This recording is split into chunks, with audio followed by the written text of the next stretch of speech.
Hi, welcome to our channel. Hyderabad traffic మనకు భయంకరంగా ఉంటుంది తెలుస్తుంది. వాహనదారులకు నిన్ననే ఒక శుభవార్త కూడా విన్నాం. అదేంటంటే చాలాన్లను భారీ డిస్కౌంట్ తోటి చాలాన్లో ఉన్న జరిమానాని రేపు డిసెంబర్ 30 నుంచి జనవరి 10వ తారీఖు వరకు 11 రోజులలో వాహనాల మీద ఉన్నటువంటి పెండింగ్లో ఉన్నటువంటి అమౌంట్ను రుసుమును డిస్కౌంట్ తోటి చెల్లించుకోవాల్సిన శుభవార్త విన్నాము. దాంతోపాటు ఇంకొక వార్త వింటున్నాం. అదే హైదరాబాద్ ట్రాఫిక్లో సరిబేసి విధానాన్ని తీసుకొస్తున్న ఒక వార్త వింటున్నాం. ట్రాఫిక్ విభాగం చెందినటువంటి ఉన్నతాధికారులు ఈ సరిబేసి విధానాన్ని తీసుకొస్తే ఎలా ఉంటుంది, హైదరాబాదులో ట్రాఫిక్ ఎలా ఉండబోతుంది, ట్రాఫిక్ ఎక్కడ చూసినా మ్యాక్సిమం హైదరాబాదులో తెలంగాణ రాష్ట్రం వచ్చిన తర్వాత చాలా కూడలి వద్ద ఫ్లైఓవర్స్, స్కైవేలు, ఓవర్ బ్రిడ్జ్ నిర్మించడం జరిగింది. మనకి ఎల్బీ నగర్ లాంటివి తీసుకున్నా, ఇంకెక్కడ అవుటర్ రింగ్ రోడ్ కాడ తీసుకున్నా, సిటీలో తీసుకున్నా, ఎల్బీ నగర్కు ముఖ్యంగా ఉప్పల్ ఏరియాలో చూసుకున్నప్పుడు చాలా ఫ్లైఓవర్స్ అండ్ స్కైవేలు నిర్మించడం జరిగింది. ట్రాఫిక్ను చాలా ఫ్రీ అయితే చేశారు. అయినా కూడా ఇంకా కొంచెం ట్రాఫిక్ ఒత్తిడి ఎక్కువగా ఉంటుంది. ముఖ్యంగా 15 కిలోమీటర్ల ప్రయాణానికి 2 గంటలు పడుతుంది. దీనన్నిటికీ కారణం ప్రైవేటు సొంత వాహనాలు వాడడం వల్లనే. ట్రాన్స్పోర్టేషన్కి రోజు వెళ్ళాల్సినటువంటి ఉద్యోగులు పబ్లిక్ సెక్టర్లో ఉన్నటువంటి వాహనాలు వాడడానికి కాకుండా వ్యక్తిగత పర్సనల్ వాహనాలు అనేది 2 వీలర్ కానీ either 3 or 4 wheelers own vehicles వాడడంతో ముఖ్యంగా పీక్ అవర్స్ ఉదయం సాయంత్రం వేళ బాగా ట్రాఫిక్ ఉండడం, దీన్ని కంట్రోల్ చేయాల్సిన అవసరం ఉందంటూ చర్చలు జరుగుతుంది. చాలాసార్లు సోషల్ యాక్టివిటీస్ కూడా ఈ డిమాండ్ ముందు పెడుతూనే ఉన్నారు. అయితే ట్రాఫిక్ని కంట్రోల్ చేసేతో పాటు ఎట్ ద సేమ్ టైం వాహనాలు పెరుగుతూ ఉంటే కాలుష్యం పెరుగుతుంది హైదరాబాదులో. అందుకనే ఢిల్లీలో ఉన్నటువంటి విధానానికి, ఢిల్లీ ఏదైతే సరిబేసి సంఖ్యను తీసుకొచ్చిందో అక్కడ ట్రాఫిక్ కూడా, ఇక్కడ ఢిల్లీలో కూడా కాలుష్యానికి అధికంగా ఉండడం వల్ల చాలాసార్లు నో వెహికల్స్ విధానాన్ని కూడా తీసుకొస్తున్నారు. అంటే ఎవరు కూడా సొంత వాహనాన్ని ఒక 4 రోజులు తీయకూడదని ఒక విధానాన్ని కూడా తీసుకొస్తారు. మనం చూస్తూనే ఉన్నాం. అక్కడ కాలుష్యం అధికంగా ఉన్నప్పుడు చాలా ఇబ్బంది పడుతుంటారు.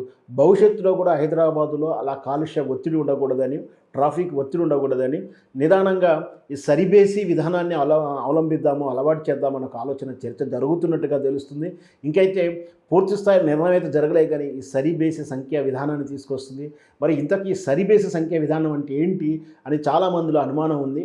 సరిబేసి విధానం అంటే వాస్తవానికి హైదరాబాదులో తిరుగుతున్నటువంటి గ్రేటర్ హైదరాబాద్ పరిధిలో సుమారు 85 లక్షల వాహనాలు ఉన్నాయి. అవి అన్ని రకాల వాహనాలు కలిపి ఏటా నెల ఇంకా పెరుగుతూనే ఉన్నాయి.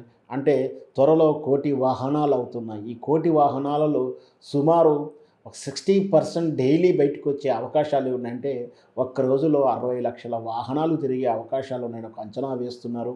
ఇలా అయితే కాలుష్యానికి, దాంతోపాటు ట్రాఫిక్ ఇబ్బందులు ఉంటాయి. కాబట్టి ఈ సరిబేసి విధానం తీసుకొస్తున్నారు.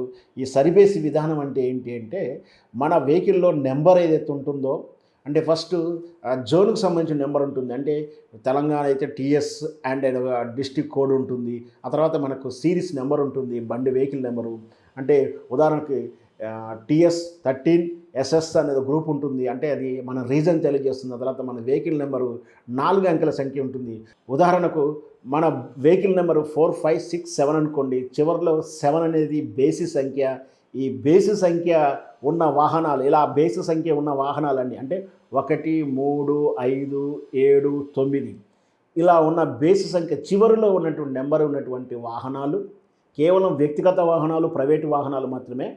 ఇలా వ్యక్తిగత వాహనాలు, ప్రైవేటు వాహనాలు బేసి సంఖ్య ఉన్నది. బేసి తేదీ నాడు అంటే 1వ తారీఖు, 3వ తారీఖు, 5వ తారీఖు, 7వ తారీఖు, 9వ తారీఖు, 11వ తారీఖు ఇలా బేసి తేదీల రోజులు మాత్రమే రోడ్డు మీదకి వాహనాలు అనుమతిస్తారు. అలాగే సరి డేట్ నాడు సరి సంఖ్య వాహనాలను అనుమతిస్తారు. అంటే దీనితోటి ఏదైతే మనకు ఒక రోజుకు 60 లక్షల వాహనాలు గెలిచేస్తున్నారో ఆటోమేటిక్గా సుమారు 25-30 వరకు, అంటే 60 లక్షల నుంచి కాస్త 30 లక్షల వాహనాల వరకే, 35 లక్షల వాహనాల వరకే రోడ్డు మీదకి వచ్చే అవకాశం ఉంటుంది. సుమారు 20-30% వాహనాలను కంట్రోల్ చేసినటువంటి అవుతుంది. ఇంకా ముఖ్యంగా ఈ సరిబేసి సంఖ్యలను కేవలం వ్యక్తిగత ఆ వాహనాలకు మాత్రమే, అంటే పబ్లిక్ సెక్టర్ అయినటువంటి ఆర్టీసీ బస్సులు కానీ లేదా అంబులెన్సులు కానీ ట్రాన్స్పోర్ట్ కానీ ఓలా లాంటి ట్యాక్సీ వెహికల్కి మాత్రం వర్తించదు. కేవలం ఓనర్ ప్లేట్ ఉన్నటువంటి మాత్రమే వర్తిస్తుంది. ఒకవేళ తెలంగాణ ప్రభుత్వం నిర్ణయం తీసుకుంటేనే, ఇంకా నిర్ణయం తీసుకోలేదు, చర్చలు జరుగుతున్నాయి. బహుశా ఇమ్మీడియట్గా రాకుండా అతి తక్కువ కాలంలోనే రాబోయేటువంటి అతి స్వల్ప వ్యవధిలో బహుశా ఢిల్లీ నగరంలో మాదిరిగానే హైదరాబాద్లో కూడా ఇలాంటి విధానం తీసుకురావచ్చేమని మనం అంచనా వేయొచ్చు. ఏదైనా సరే వ్యక్తిగత వాహనాలను చాలా జడ్జమెంత వరకు వినియోగించడం తగ్గించేసి పబ్లిక్ సెక్టర్ అయినటువంటి మెట్రో రైలు లేదా రోడ్ ట్రాన్స్పోర్ట్ వెహికల్స్ని వాడడానికి ఎంకరేజ్ చేయడానికి ప్రభుత్వం విధి విధానాలు కూడా ఇంకా ఆలోచిస్తుంది. మొత్తం మీద వేచి చూద్దాం. తెలంగాణ ప్రభుత్వం, తెలంగాణ ట్రాఫిక్ విభాగం ఎలాంటి నిర్ణయం ప్రకటించబోతుందో వేచి చూద్దాం.